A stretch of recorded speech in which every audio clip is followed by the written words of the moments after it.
I work with a number of editors.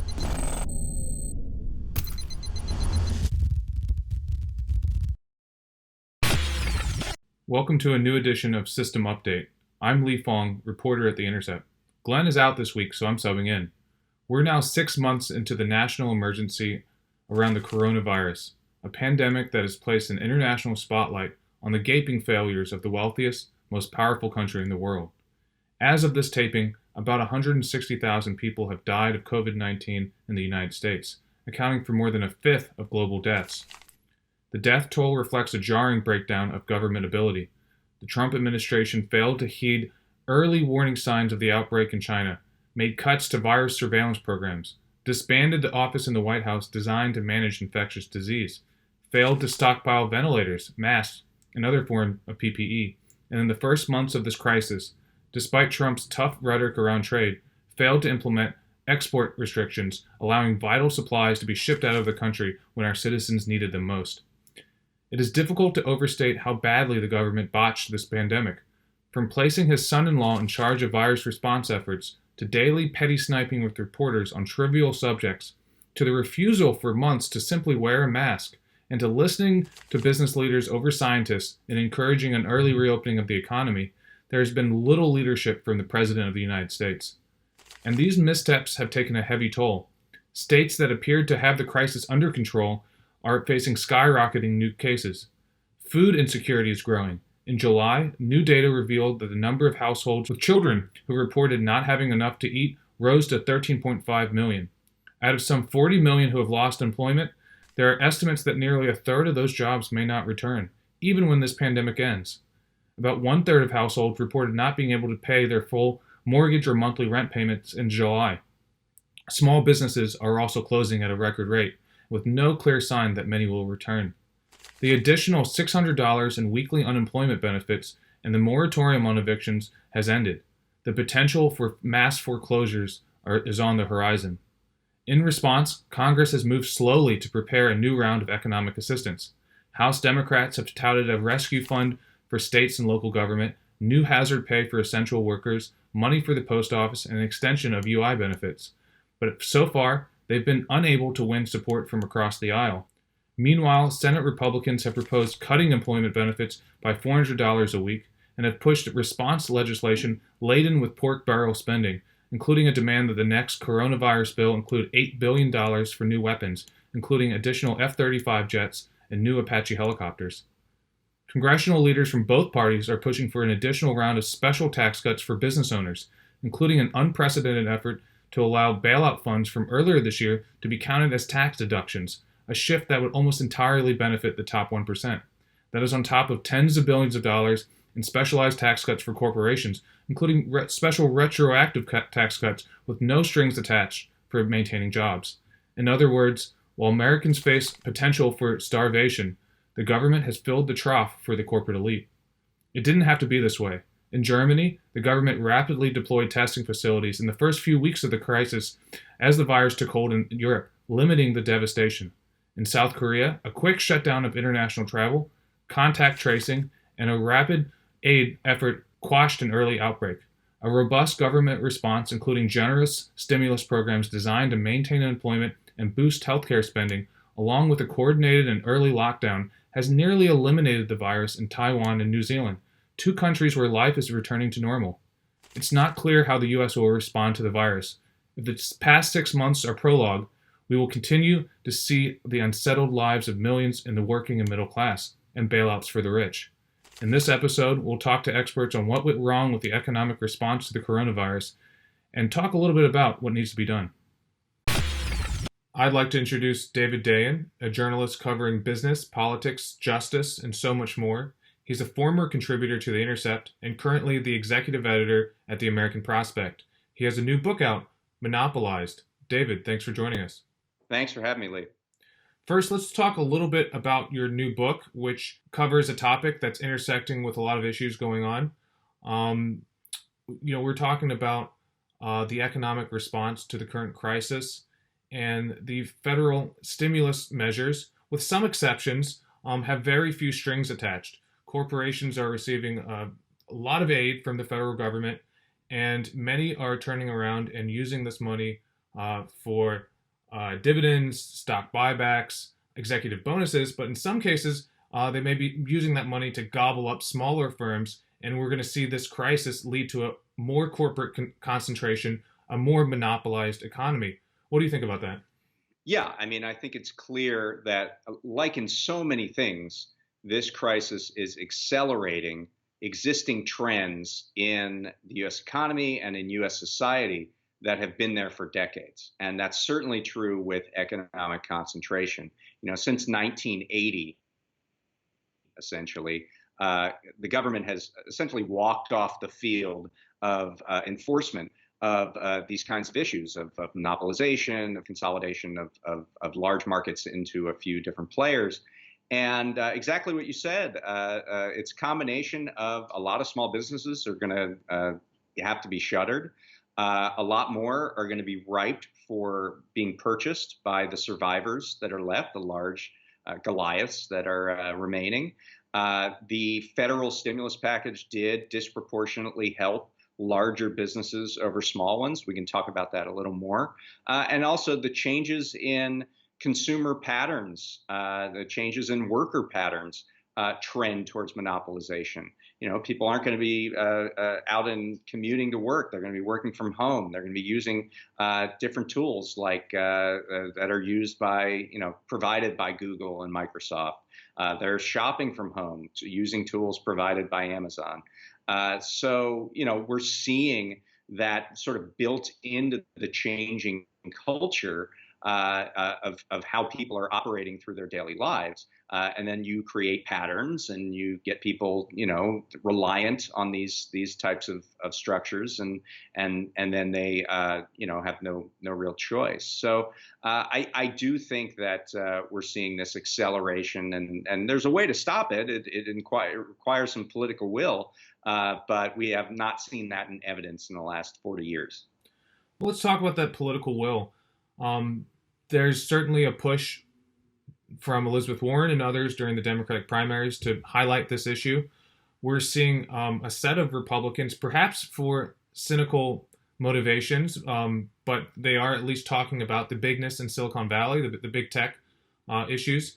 Do you see the coronavirus providing some political space to talk about antitrust, to talk about enforcement, and what kind of solutions are on the table? Yeah, I mean, I think this has been building for the last few years. Like you said, the 2020 primaries on the Democratic side featured more talk of corporate power and monopolization than I think we've seen at any time in several decades, maybe 100 years. And this hearing that was held last week with the heads of all the big tech companies in the House Antitrust Subcommittee was the culmination of a year-long investigation that was done on a bipartisan basis, looking into the extreme power that these Silicon Valley firms hold. So there's definitely interest there. The question is the follow-through. And, are we going to see people at the real agencies that can make a difference here, the Justice Department, the Federal Trade Commission?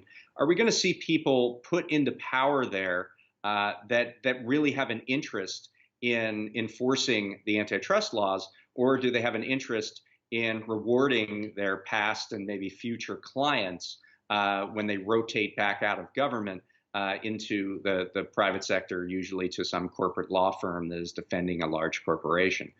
That's really the question.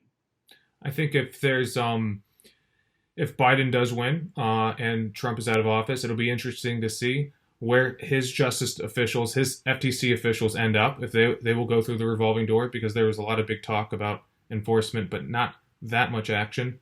One of the other things that I wanted to talk to you about was that you're one of the only people who have pointed out that the CARES Act, the government's primary stimulus response to the pandemic, may have actually increased the spread of the virus because it left out state and local governments, a decision that actually encouraged a dangerous reopening of the economy.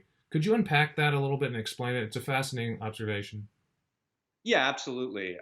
So the CARES Act was really rapidly put together in a space of a few days Mitch McConnell came out with sort of a baseline bill that included this big corporate bailout, and Democrats took that baseline and tweaked it, added all these things, unemployment insurance, one-time checks, and things like that.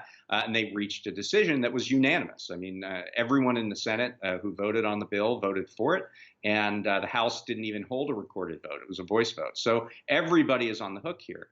What that was missing was real relief for state and local governments. So there was $150 billion in the bill that was going towards state and local government. However, it was restricted to costs incurred by the crisis.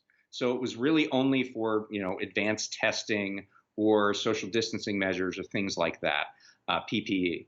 So shortfalls in revenue, which are caused by lockdowns, could not be backfilled by any of that money. And the money was limited. It was $150 billion, which sounds like a lot, but the belief is that there's at least $1 trillion in terms of a revenue shortfall from state and local governments as a cause of the dramatic collapse in revenues from the crisis. And so if you are a mayor or a governor, you're going 1 month, 2 months, 3 months into this lockdown, and you're thinking, what am I going to do? I have no guarantee from the government that I'm going to get any money. I can't print any money. I'm not a federal government. I have no ability. I can borrow a little bit here and there, but I need to do something that's either dramatic cuts to local services or dramatic increases in taxes, which are politically, often in many places a non-starter. So what am I going to do? Well, the one option is to reopen.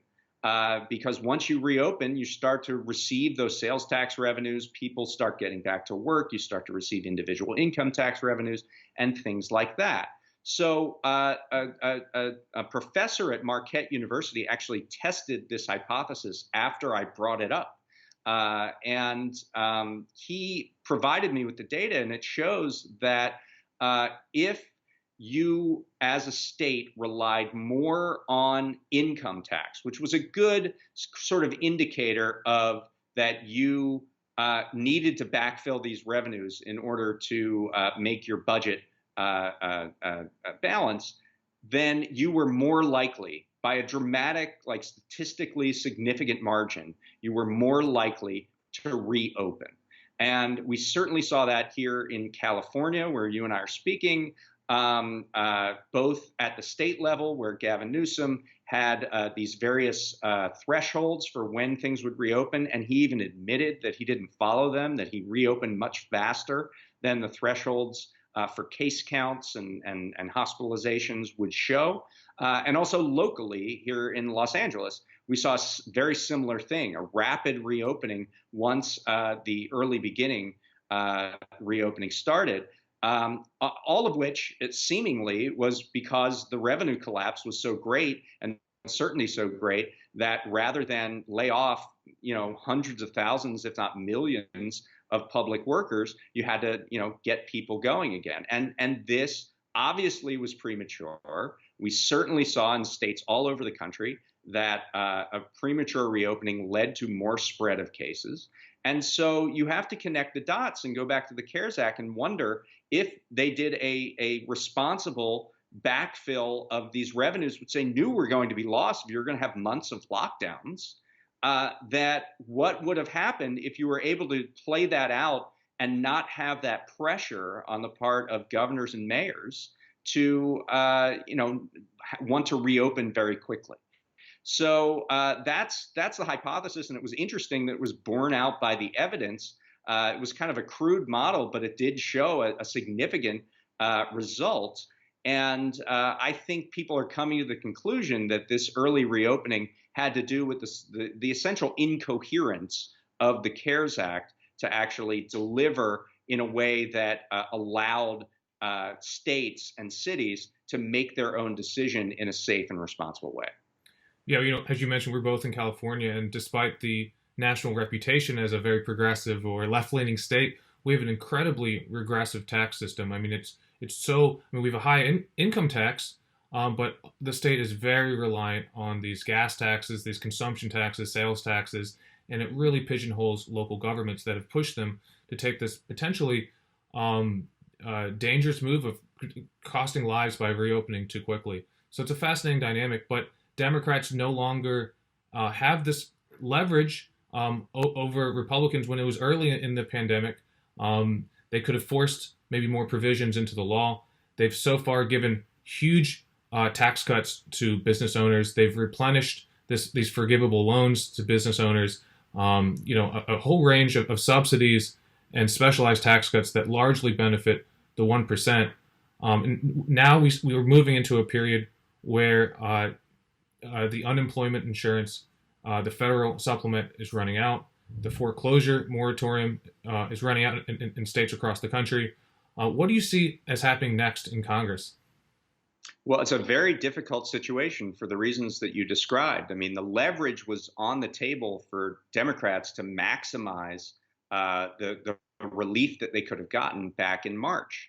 And they got some decent provisions, but they all run out, as you mentioned: unemployment, eviction moratorium, foreclosure moratorium. The checks, the stimulus payments were only one time. So that's all gone now. And there was a lot more on the table that Democrats wanted, things like money for election assistance for the seemingly largely mail-in election that we're going to have, money for the U.S. Post Office, which is threatened with a potential catastrophic situation where it might have to shut down for temporarily or have a serious degrading of service, and many, many more, increases to SNAP, the food stamp program, et cetera. And there was a situation where Pelosi and Chuck Schumer have really been driving the boat, kind of unilaterally negotiating these bills. Said, well, we did what we could in the first bill, and we'll get to all that other stuff in the next bill and the next bill. Well, Republicans really only wanted that corporate bailout, and they got it in March. And now there's not a whole lot that they want. I mean, Mitch McConnell talks about this idea of corporate liability for businesses where they exhibit negligence if people are infected, whether customers or employees infected on the premises. But I mean, you and I both know that the court and the Supreme Court is so corporate. I mean, I think they have that liability already, whether they get it in law and codified in the statute or not. And it doesn't seem to be motivating Republicans to come to the table very much. Certainly not in the Senate, where McConnell has said 20 senators on the Republican side aren't going to vote for this bill no matter what it is. They already got what they really wanted, which was that corporate bailout, and that leaves leverage wanting. The White House might want a deal, but they want it on their terms, and there's been weeks of talks now while things have expired, and it's just much more difficult to reach a deal when there isn't a situation where both sides have something they desperately want. I would be remiss not to mention that you're also the author of another book, Chain of Title, about massive foreclosure fraud following the 2008 housing crisis. And now that we, as we just mentioned, the eviction foreclosure moratorium is ending. We've seen there's been some news accounts of foreclosures ticking up in jurisdictions around the country. Could you speak a little bit to this dynamic? How big of a problem are we facing? We've seen a lot of data about how many people are missing their rent payments, their mortgage payments. What should the federal response be? How big of a problem is this? I think it's just starting to become a big problem because all of these things have expired, and now at the state level, the state level moratoria are also starting to expire. The federal eviction moratorium only covered a pretty narrow slice of apartments. It only covered those where the mortgage on the apartment from the landlords was federally owned, where it was owned by Fannie Mae or Freddie Mac, which is hard for a tenant to even know that their landlord has a mortgage with Fannie Mae. So I'm very concerned. This is typically done at a state and local level. There are tools that I think the federal government can use to extend these moratoria and expand them, which is what they need to do. But that hasn't really happened. And what we've seen is that the enforcement has been very lax. We had a story by Rebecca Burns, who also does some stuff for The Intercept, about the fact that localities were not honoring the federal eviction moratorium and just going ahead and evicting people anyway, and meeting with not much resistance because there isn't really an enforcement mechanism attached to that moratorium. So because the unemployment money has run out, I think the August rent, if unless something dramatic happens, the August rent is going to be a really difficult situation, meaning at the end of August, beginning of September. That's when you'll really see widespread default rates, which we haven't seen. They've ticked up a little, but they haven't been at a big level because, many people, low-wage workers, were getting more on unemployment than they were working at a job. So once that goes away, then you're, I think, going to see a real issue. And the same with foreclosures, which obviously, people are at a higher level there in terms of income, but that's also, I think, going to be a problem. So, the government really needs to get their arms around this at all levels, state, local, and federal. I mean, the contrast here seems incredible to me because if you look at the federal response to this unprecedented pandemic, they've had what appears to be a laser focus on protecting asset prices on Wall Street. The Federal Reserve and the Department of Treasury working in concert to make sure that stock prices stay high, that corporate balance sheets are protected, while kind of dithering when it comes to tens of millions of Americans potentially homeless, potentially facing a true crisis in their family because they can't find a job or they can't make ends meet. Could you talk a little bit about the Fed Reserve bailout and just all the kind of ways that they have changed the program compared to 2008, expanded the eligibility, and are really just using this crisis to expand a larger corporate bailout? Yeah, thank you for bringing that up. And of course, I worked with you and folks at the Intercept to do a little crossover with the prospect about this very issue. I think it's critically important. We have seen the Federal Reserve basically without firing a shot reflate these asset prices.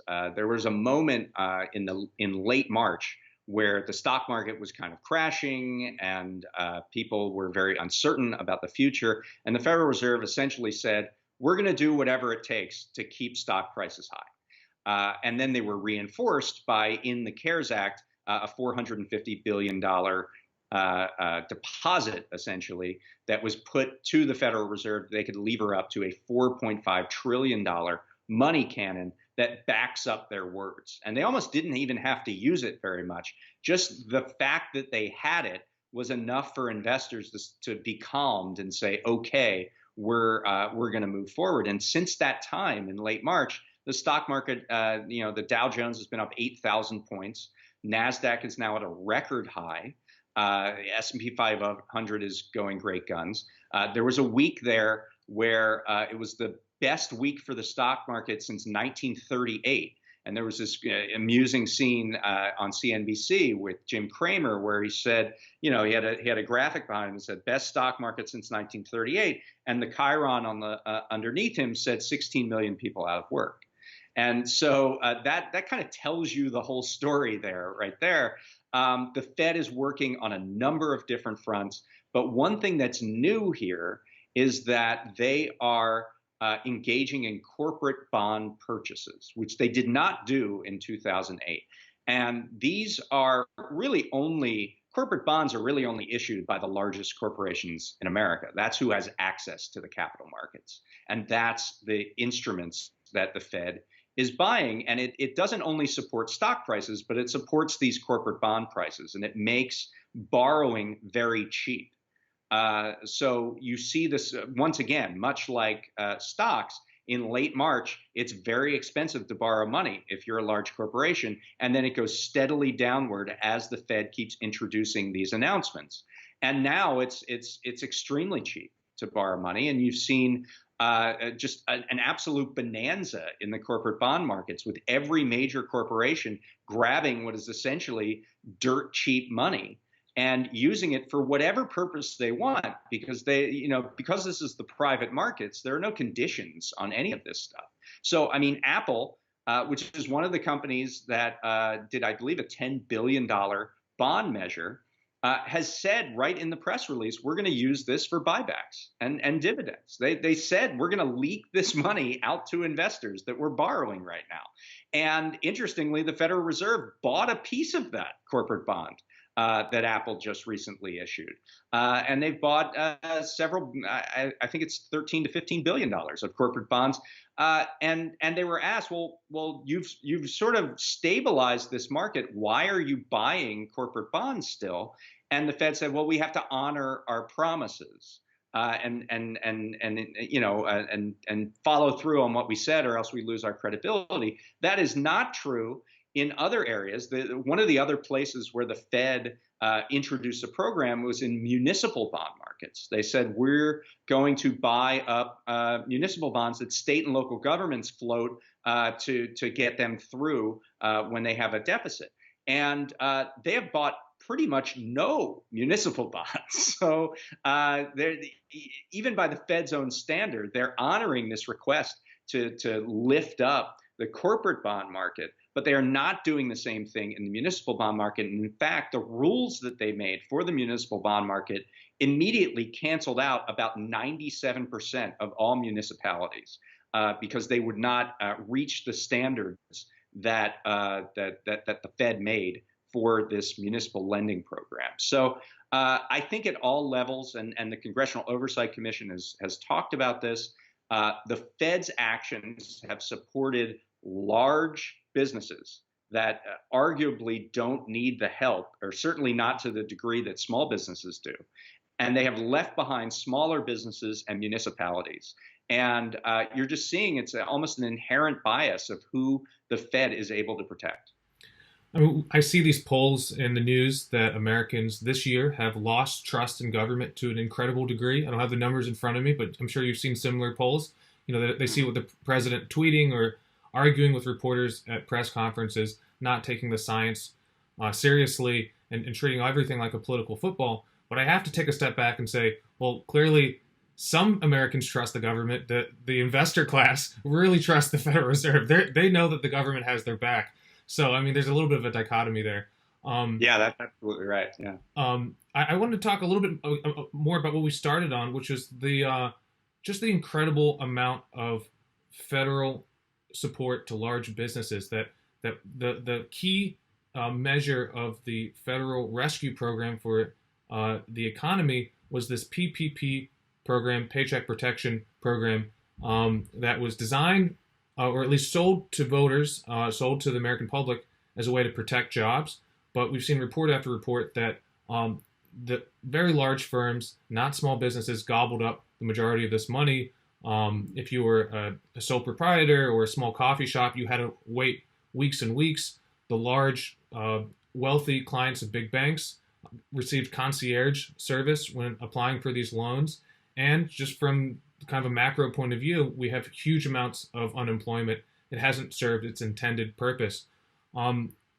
What's your critique of this program? And if you could wave a magic wand, what would you have done to save middle-class jobs here? Well, I think the core critique that you can have of the PPP is that it was yet another program that the federal government enacted that was run through private institutions. So it wasn't people at the Small Business Administration who were making these loans, who were doing the intake and making sure that they were spread out in a particular fashion.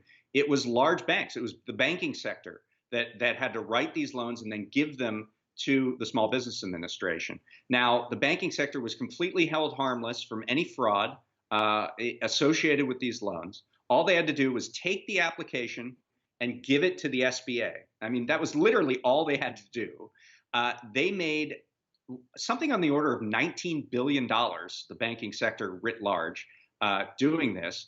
And interestingly enough, the big banks had a much more difficult time of administering this program than smaller community banks that have an association and a relationship with their small businesses in their community did.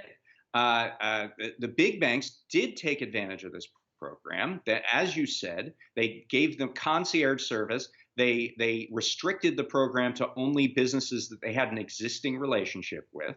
They furthermore restricted it to the businesses they could sell something else to, some other service, which tended to be the larger banks that were eligible for this program. They are the ones that are really responsible for a lot of the headlines that you've seen around Ruth's Chris Steakhouse or the LA Lakers or all these entities that you don't think of when you think of a small business receiving these loans. However, I will say this, that the focus on the PPP in some ways misses the point a little bit. We've just been talking about the Federal Reserve and the hundreds of billions of dollars, if not trillions of dollars, that's available to the Federal Reserve, but the trillions of dollars they've already created through inflating asset prices. The top end PPP loan is $10 million. That's with an M, right? I mean, this is in a completely different league as what's going on at the Federal Reserve, and yet the reporting doesn't really show that. If you ask people what's the business program in the CARES Act, they'd say the PPP, because that gets all the publicity, that gets all the headlines. And I think that does a disservice to what's really going on with this program. It's almost like how conservatives pit the lower classes against one another while the rich go off free. The PPP created this situation where tiny businesses and larger businesses were pitted against one another, while the really giant businesses were the ones that got really all the benefit on a proportional basis from these programs. So that's my thinking there. And also, of course, the PPP was designed as an 8-week bridge loan. It was an 8-week program for 8 weeks of payroll, and now we're on our 5th month of distress, lockdowns, and lost revenue on part of the small business sector. There was no way that a program for 8 weeks of payroll was going to spread out to 5 months. It just wasn't going to happen. And you're seeing the result now. There was a recent study showing that 1/3 of all small businesses in New York City are likely to go under. I know I'm seeing it here in Los Angeles. I'm sure you're seeing it up there. These were foreseeable problems that we would not get through this cleanly. We knew who was president going into this whole term. We knew what the competency level of government was in March, and we knew that we were going to need a hell of a lot of support. And to shortchange it in this fashion leads to the results that we're getting, which are really kind of tragic. Well, I think that's well said. Taking just a step back. You covered the 2008 crisis. You've covered a lot of different stories of corporate and political malfeasance. Are you hopeful for these congressional or IG accountability boards that are going to be overseeing the stimulus money? And more, even more broadly speaking, if you look at recent elections, Democrats have kind of shied away from the populist message. If you look at a lot of the most successful Democrats in the 2018 midterms, they kind of talked about just going back to the status quo, fixing the ACA, getting away from Trump, that type of thing. Do you think that the level of crisis today has provided kind of an adrenaline shot for Democrats to do something more bold, or do you think it's more of just perhaps just a litmus test of against Trump? Is it more of a partisan election, or do you think some of these more populist issues will be injected into it? Yeah, I'll take the first question first. The oversight in the CARES Act is pretty much a joke. The IGs are restricted by what they can collect. They serve at the pleasure of the president, and the president has been firing every IG that says they'll even minimally investigate anything going on with these CARES Act programs. As far as the Congressional Oversight Commission, which is the one entity that's sort of outside of Trump's jurisdiction, that entity still has 4 members. It's been 130 days since the CARES Act was passed, and they were supposed to have a chair in place. And they still yet to have chosen one. The only possible selection was this guy, Joseph Dunford, who used to be the chairman of the Joint Chiefs of Staff. And what that has to do with Federal Reserve accountability, I have no idea. But even he bugged out because he was on the board of Lockheed Martin, and that became a bad issue for him. The thing to notice here is that Democrats really talked up oversight as the key get that they were able to extract from Republicans in the negotiations over the CARES Act. They said, well, they wanted to give a blank check to this slush fund, and we got real oversight. And where has that real oversight gone 5 months later? There's still no chair of the main oversight board. Now, the oversight board is trying to do things here and there. There's actually a hearing coming up this week that the oversight board is doing. And some members of that commission are actually pretty good public servants and are trying to do a good job, but they're very limited in what they can do. They don't have subpoena power. They don't have a chair. Like in 2008, Elizabeth Warren was the chair of that kind of panel, right? And now nobody is the chair of that panel. So it's a difference in terms of it's a difference in terms of how high profile that position is. I don't have a lot of high hopes for oversight. I guess we'll see if politicians rise to the occasion. There's a lot of unforeseen events in the next few months. David, thank you so much for coming on the show. Yeah, absolutely. Thanks for having me, Lee. Sarah Miller has 15 years of working in policy and strategic communications. She has advised the Obama administration, helped launch the Washington Center for Equitable Growth, and now serves as the executive director of the American Economic Liberties Project. Sarah, thanks for joining us. Sure, thanks for having me, Lee.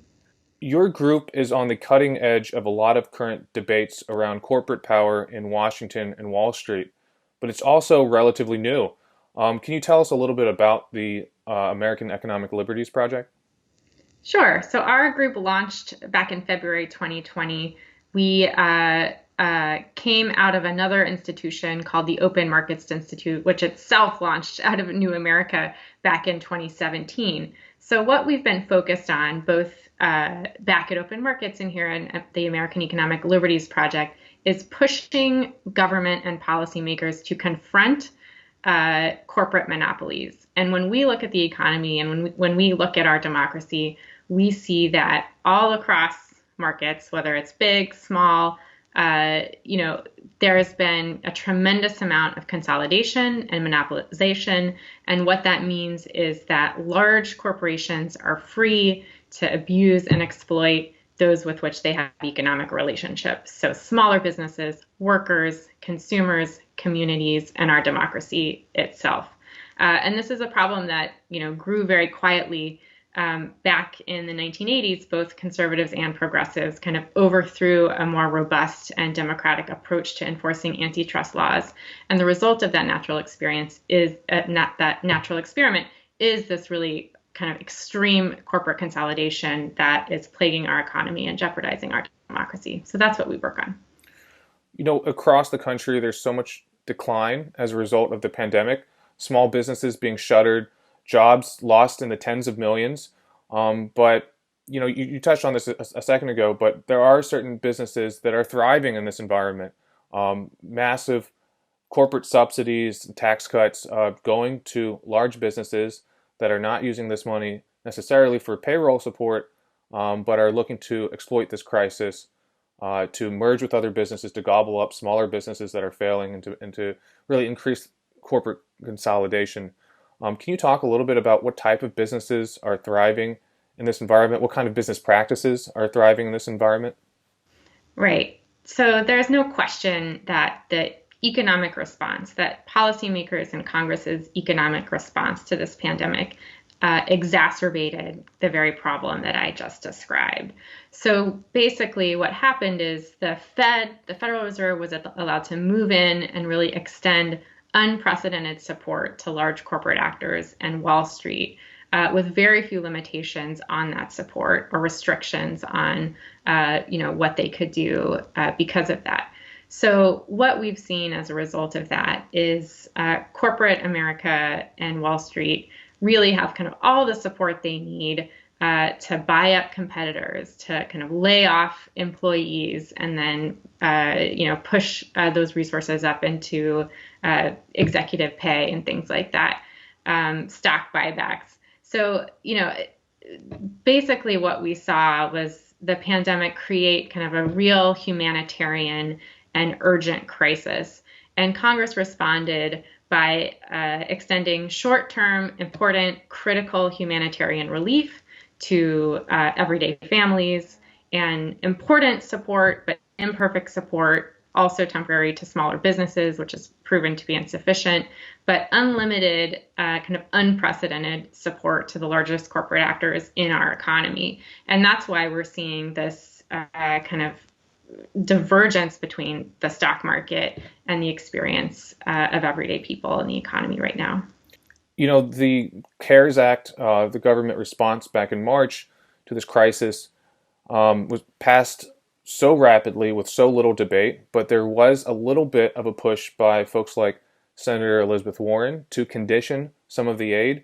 There was some talk along the sidelines about having some of the airline companies or maybe some of these other businesses that were accepting government bailouts or being at least offered government bailouts to provide workers or the government a board position or demanding that this kind of government money not be used on, as you mentioned, stock buybacks, just to kind of inflate the asset price on Wall Street. What kind of measures need to be done now to ensure that as the government contemplates another round of stimulus, that this money flows to workers, to regular people, rather than just the investor class? Well, I think the good news in some ways is we've already done that. There's not a lot else that you can do to kind of help the investor class at this point. They got most of what they wanted in the first round, and that's partly why you see these negotiations going more slowly.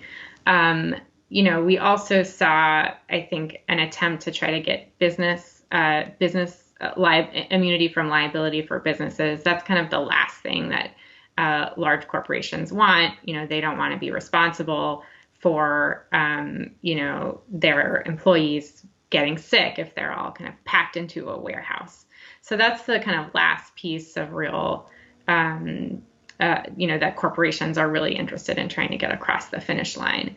I think one of the dynamics that we saw here again is that, it was pretty clear. I think it was pretty clear that the Trump administration was unlikely to do a great job handling a very complex and deadly situation. So I think the time-limited nature of the initial extension of humanitarian need was really problematic, and I think we're seeing that play out as it expires, and it's kind of unclear where the next package is heading. But in terms of the humanitarian component, clearly that was strong. That helped the economy stay afloat. It helped, families get by.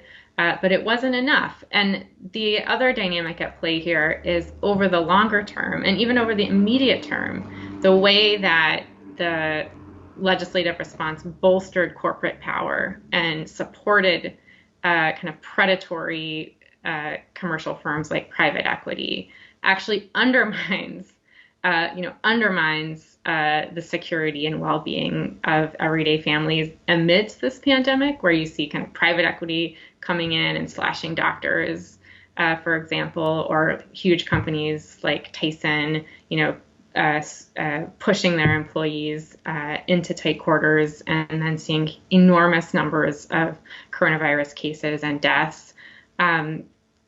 And then in the longer term, obviously monopolies are really bad for the well-being of everyday Americans and small businesses. So we've just kind of accentuated the power that these corporations have to extract wealth and to abuse all sorts of other actors in our economy over the longer term. So it's made the problem more urgent.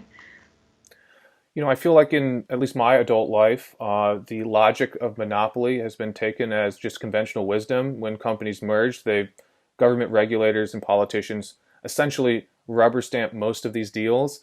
And you look in Washington, D.C. in this time of unprecedented crisis and pandemic, these large predatory corporations, these private equity firms that you're referencing, they have legions of lobbyists. They spend a lot of money on politics. You've worked in the advocacy world. it's not just, the kind of traditional money in politics. They're spending money on think tanks to give themselves an academic veneer. They're trying to rope in grassroots groups to make their case for them.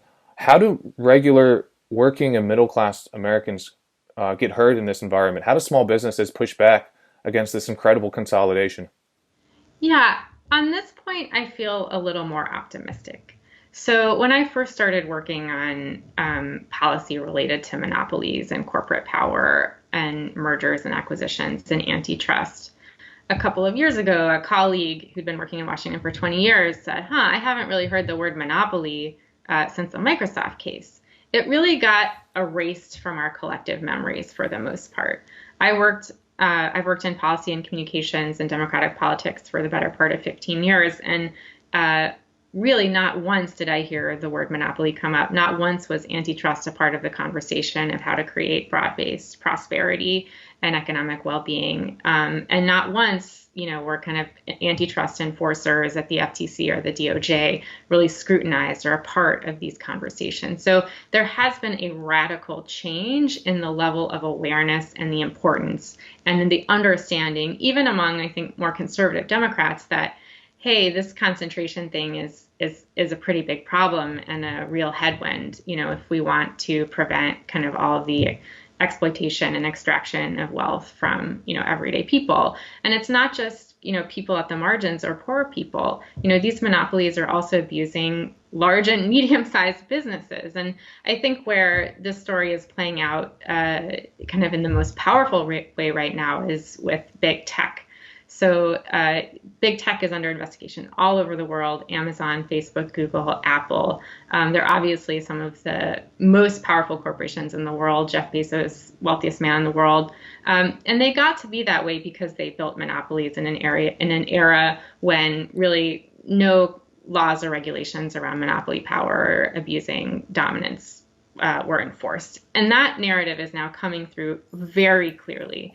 And in fact, just last week, the House Antitrust Subcommittee, led by Chair David Cicilline and Judiciary Chair Jerry Nadler, hauled all four CEOs virtually into the committee room, and they were subject to a 5.5-hour grilling on their monopoly power and on their abusive business practices for the first time really in 50 years. And that was part of, like I said, a longer term recommendation that's going to provide recommendations for how Congress should cut them down to size and constrain their power and ability to abuse other businesses and everyday families. So it's kind of a remarkable moment in some ways. This is not a policy issue where there's a single bill to fix it. This is not a policy issue that's simple and easy to kind of organize slogans around. It's a long-term project, but it's one that a couple years ago nobody even knew needed to happen, and now it's occupying critical central spaces, both in progressive advocacy and in Congress. Just during the presidential primaries and in the 2018 midterms, we didn't see a lot of the candidates with a very populist anti-corporate message rise. You look at a lot of those House Democrats that won in 2 years ago, they took a kind of a middle ground message, mostly about protecting the ACA and opposing Trump. And folks like Bernie Sanders and Elizabeth Warren certainly didn't triumph in the primaries. But in the last 2 months, we've seen a market shift, or at least what seems to be one. In New York, a lot of these progressive populists winning their primaries. A huge victory last night, this week, in Missouri. Longtime incumbent William Lacey Clay, defeated by Cori Bush, a progressive populist, talking about some of the same issues that you're describing today. And I know you've been involved in that race with this new group, Fight Corporate Monopolies. Could you just explain what that group is? What's the theory of change here?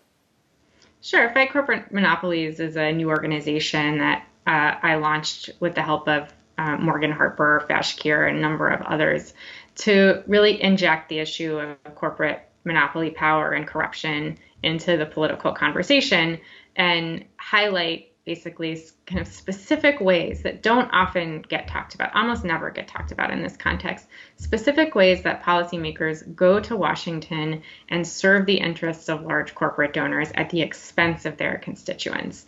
And that's the story that we've been telling in a couple of specific races, Lacey Clay's and then also Richie Neal's up in Massachusetts. So, I think it came together from, in part me working in this realm of politics and just seeing how little accountability there was for specific kind of policy choices and votes that really hurt people's financial interests, and then trying to elevate that in an electoral context. So that's what we've been trying to do. And I think, the results last night in the Cori Bush race suggested that when you kind of tell these specific stories, that voters get it, voters understand what's going on, and it makes a difference in how they think about their representation.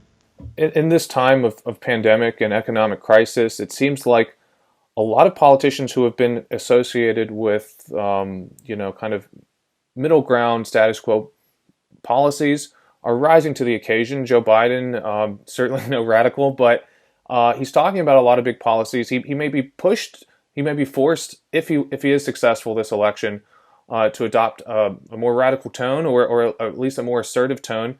When it comes to, if you had to wave a magic wand and you could dictate part of the Biden administration policy goals, what would you like to see taken as a priority when it comes to corporate power and addressing the pandemic?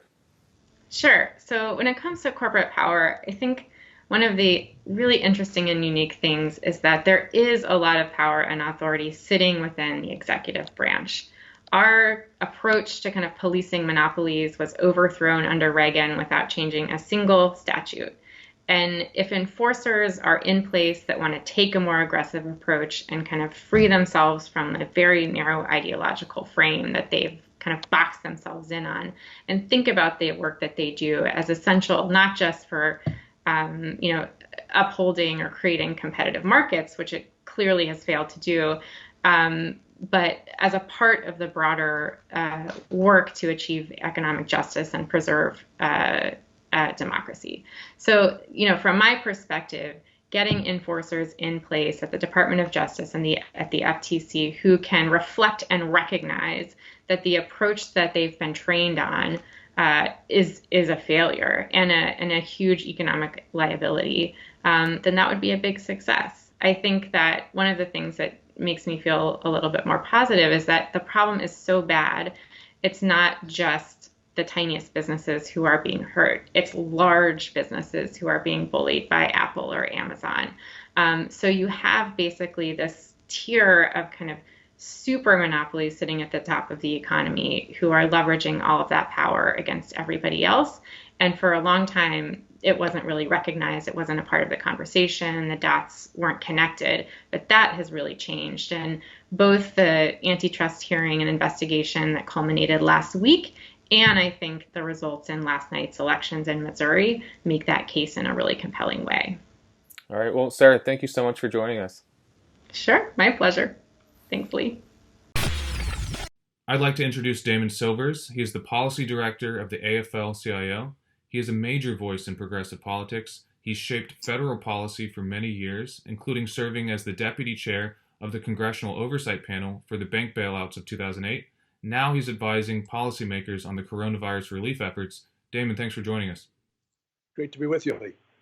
Many have pointed out that this crisis has simply exposed the weak foundations of America's social safety net and sparse workplace protections. What sets America apart compared to other wealthy industrialized countries when it comes to a crisis like this?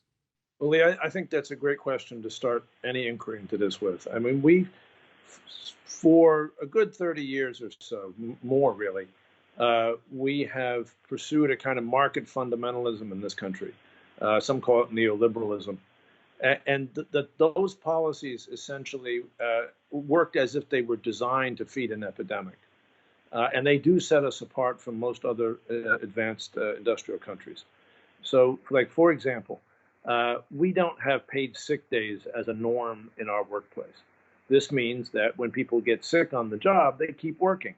No measure is more pandemic friendly than that. Secondly, our unemployment system has been weakened so that huge numbers of Americans are not covered under it.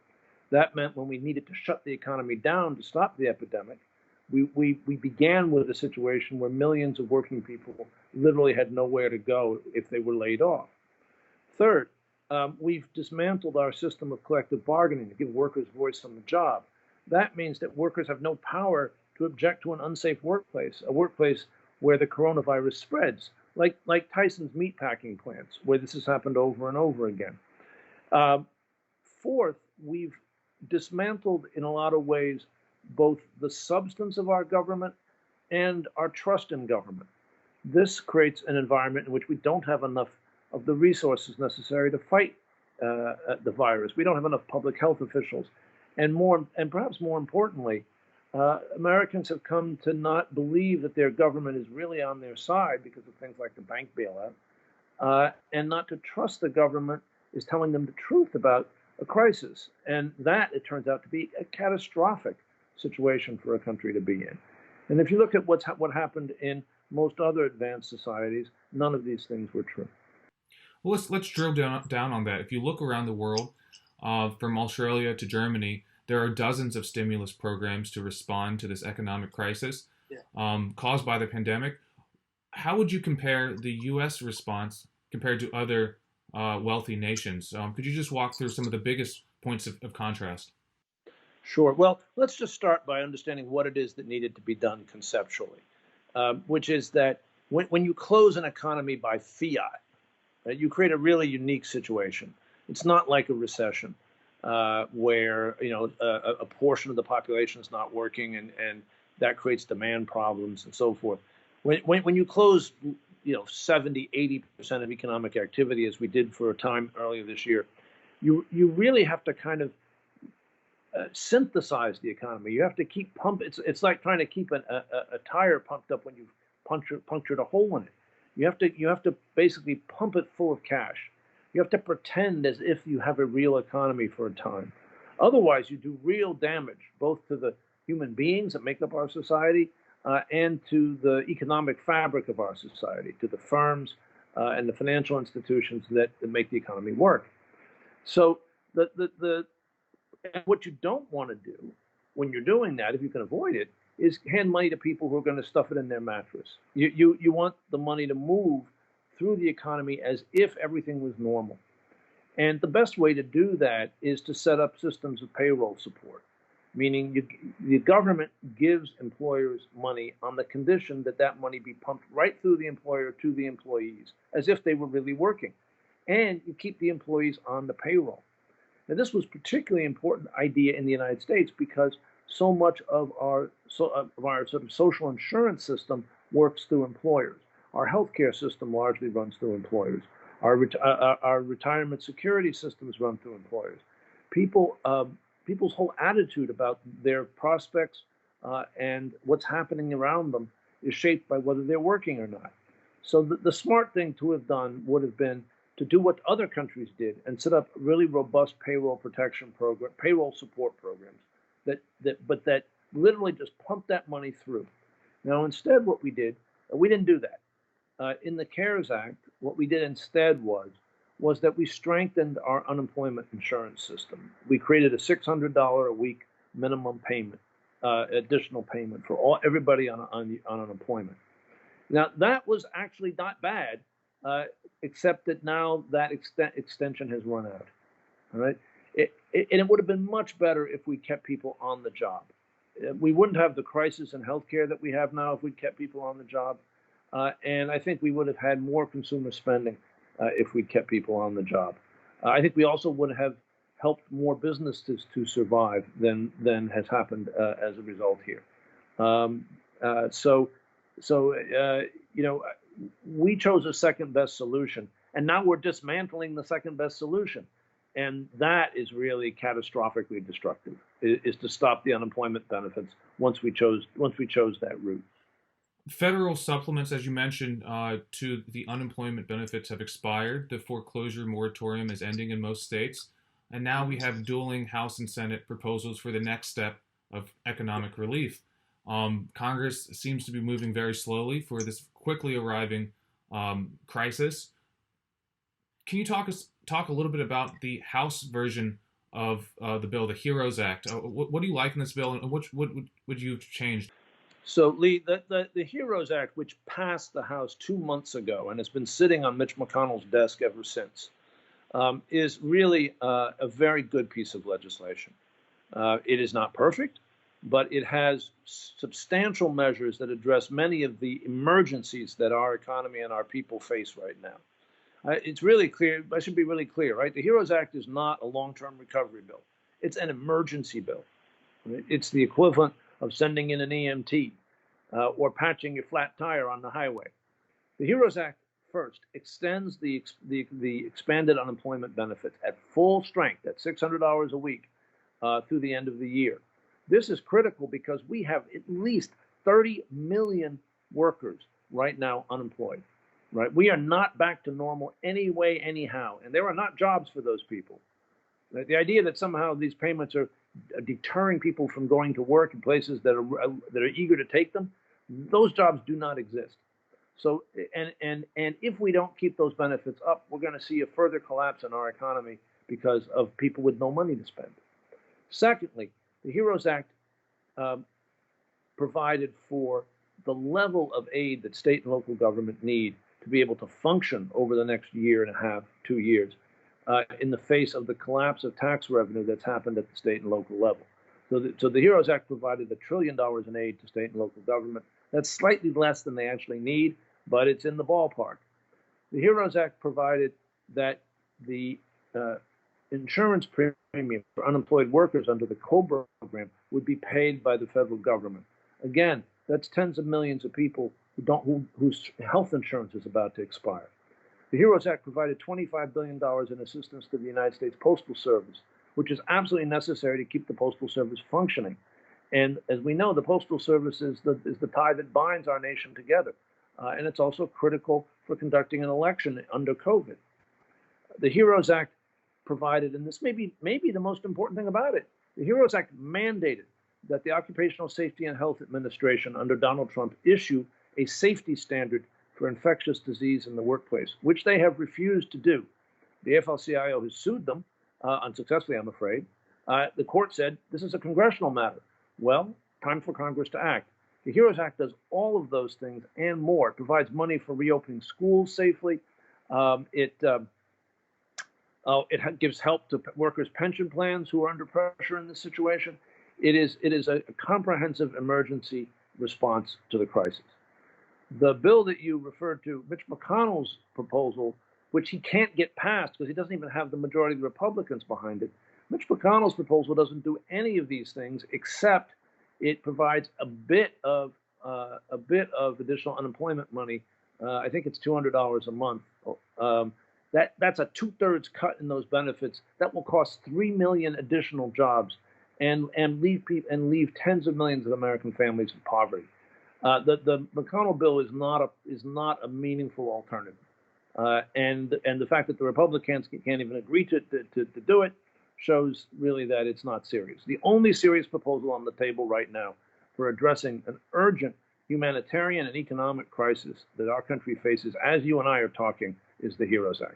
You know, in recent generations, the relationship between the Republican Party and the American labor movement has frayed, maybe to understate it a little bit, and that trend accelerated under President Obama with these libertarian billionaires pushing Republican legislators to break unions on the state level, to push very draconian cuts in terms of austerity on the congressional level.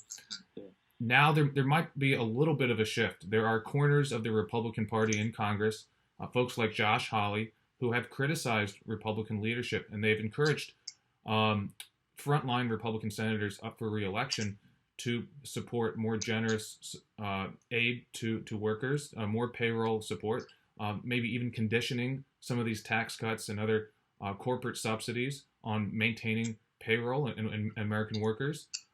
How hopeful are you that there is at least a segment of the Republican Party that is shifting from the historical trend of Republicans siding with the investor class over workers?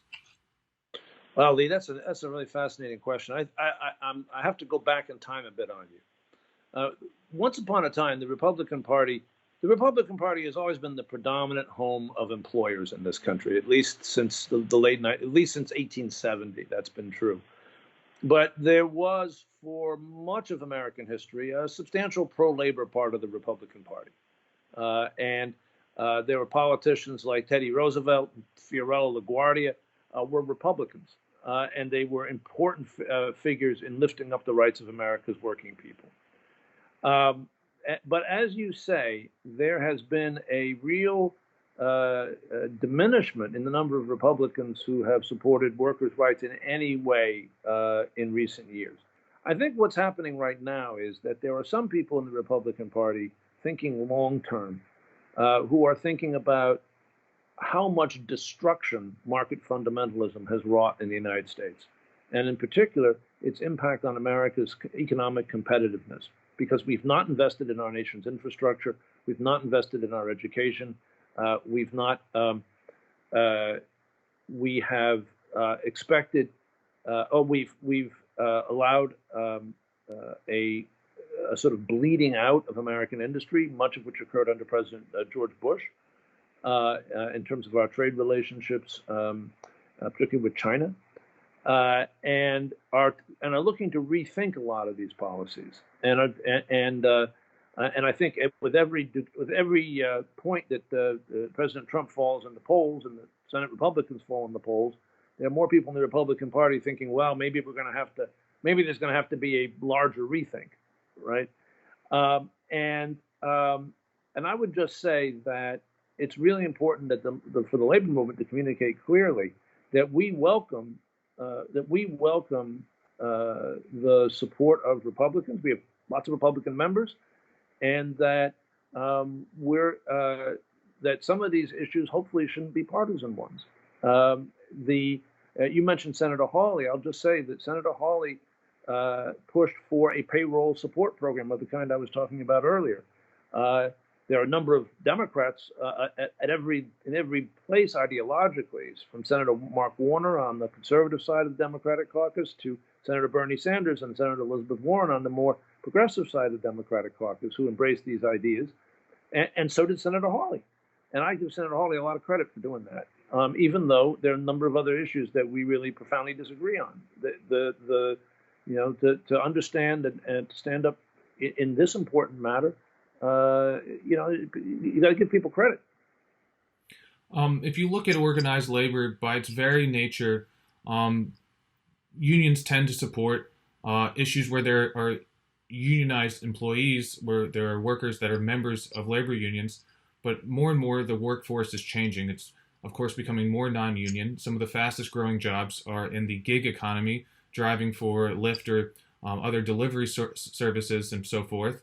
Do these workers have a voice on Capitol Hill? What is the American labor movement doing for this growing sector of the economy that is, maybe fairly or not, being classified as independent contractors and not workers, and haven't joined labor unions? Where do you see them these workers as part of the future vision for the economy?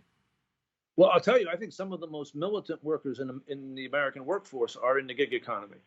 And what's one of the things that made me most hopeful, as you can probably see from this video, like my hair is going gray. I've been doing this for a long time.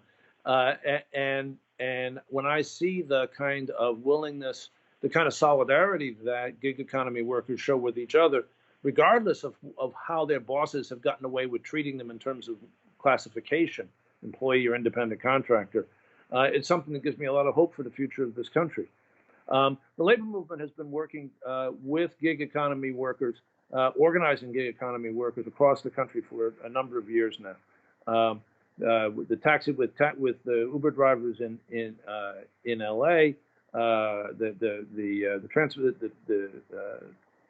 Transport Workers Union has a very close relationship with the organization of Uber drivers in LA. The Machinists Union has done the same in New York. Some of the fastest growing unions are organizing digital media workers Again, the digital media workers have been treated under law as employees. Uber drivers are effectively now employees. The Uber has lost that fight. It's just all over but the shouting, and they should be employees. They are controlled at every moment of their work by Uber in every respect. Compared to an Uber driver, a steel worker in a steel mill in 1950 is a rugged individualist. I mean, and the kind of panoptic surveillance that Uber has over its workers is a level of control that Andrew Carnegie would have envied. And the idea that they don't get the protections that other workers get is a scandalous con game, and it's basically over. Because of the CARES Act, those workers got unemployment benefits. Just their employers weren't billed. And I don't think we're going back on that. I think those workers will continue to get unemployment benefits, and I think their employers will eventually get the bill. I think that whole scam is ending. Gotcha. You've just pivoting a little bit. You've spent a lot of time working in oversight roles for the bank bailout of 2008. Could you talk about how corporations may have manipulated this round of bailouts? In the CARES Act, there's a number of provisions that are completely untargeted. These very carte blanche tax cuts that aren't tethered to workplace protections or payroll support. There's a lot of subsidies floating around for some specialized by industry, some just kind of across the board.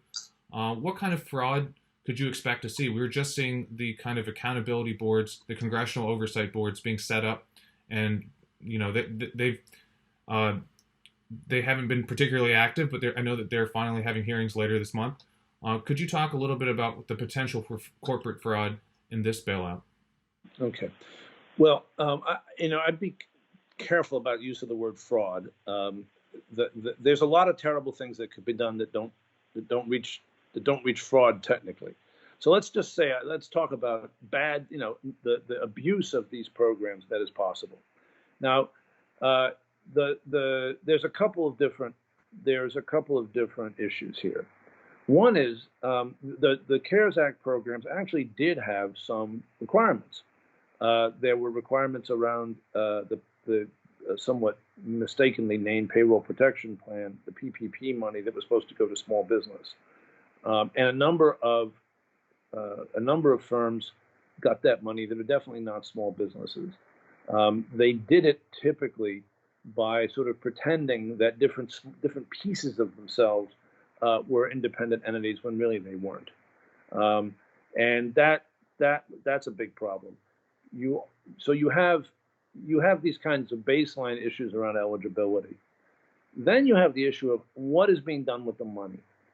Now, the small business program, the PPP, had a specific requirement that if you're going to take the money and not pay it back, then you had to maintain your payrolls. Right? Now, you could, as a business, play games around dates, right, with that, right, in terms of hiring and rehiring people around the deadline dates of the bill. Now, and Congress, with the support of President Trump, Congress weakened those conditions in ways that we were quite uncomfortable with by giving employers a way out, saying if you couldn't find people if you were unable to retain or hire people back, that you wouldn't have to repay the money. Now, if you think about it for a second, we're in an economy with 30 million unemployed, right? The idea that you can't find people is not really real, right? But if you create that kind of loophole, businesses find a way of sort of moving through it. The larger issue, though, and this may be really where your question was pointed, the larger issue is when you give companies money for general treasury, as opposed to giving them money for a very specific purpose, such as payroll support. When you give companies money for general treasury, it's very hard to really accurately monitor what they really did with it, and whether it really supported employment or whether it was being used to, refinance debt or there's all kinds of things a company can do with money, and it's very hard to sort it out. Right? And this is part of the reason why the program of general corporate support that we chose, together with unemployment benefits, is quite inferior to the programs you see in most of the rest of the world, where you see direct support for payroll and less support for business. Now, that being said, I don't want to leave a misimpression. We think it was very important to help business survive in this period. Right? This is very different than the 2008 financial crisis. Right? It is not anybody's fault in American business that they face the prospect of bankruptcy because this event hit. Right? It was not rational to expect businesses to have a capital reserve in case the entire economy was closed because of a virus. And so government help across the board is justified, but not in ways that were so vulnerable to misuse as some of the programs in the CARES Act seem to have been. And do you think that this crisis might have provided kind of a spur to the back of Democrats, that if they are successful in the election and they take Congress, the Senate, and the presidency, there's a greater urgency for prioritizing workplace protections? You know, in 2009, when President Obama came in on a landslide election with a big congressional majority, labor support, workplace support for organized labor was not at the top of the legislative list. The Employee Free Choice Act and these other priorities of labor never received a full vote in the Senate, right? Do you think that the pandemic changes the political calculus for Democrats going into next year? Well, Lee, I think it was already changing before the pandemic, right? I think that in the last 5 years, we've seen growing worker militancy and a growing realization among economists and public policy types across the board that wage stagnation, income inequality, declining union density, that these things have damaged the United States in profound ways and needed to be addressed. Now, some of us knew this in 2008, and I think that had we put more of a priority on working people and less of a priority on banks in 2008, I think we would be in a different place today as a country. But the point being is that even going into the pandemic, there was a much greater sense of this, and it's propelled by working people themselves. The teacher strikes in states where it was illegal for teachers to even collectively bargain, right? Set off were the beginning of a whole wave of strikes and protests by working people that predated the virus.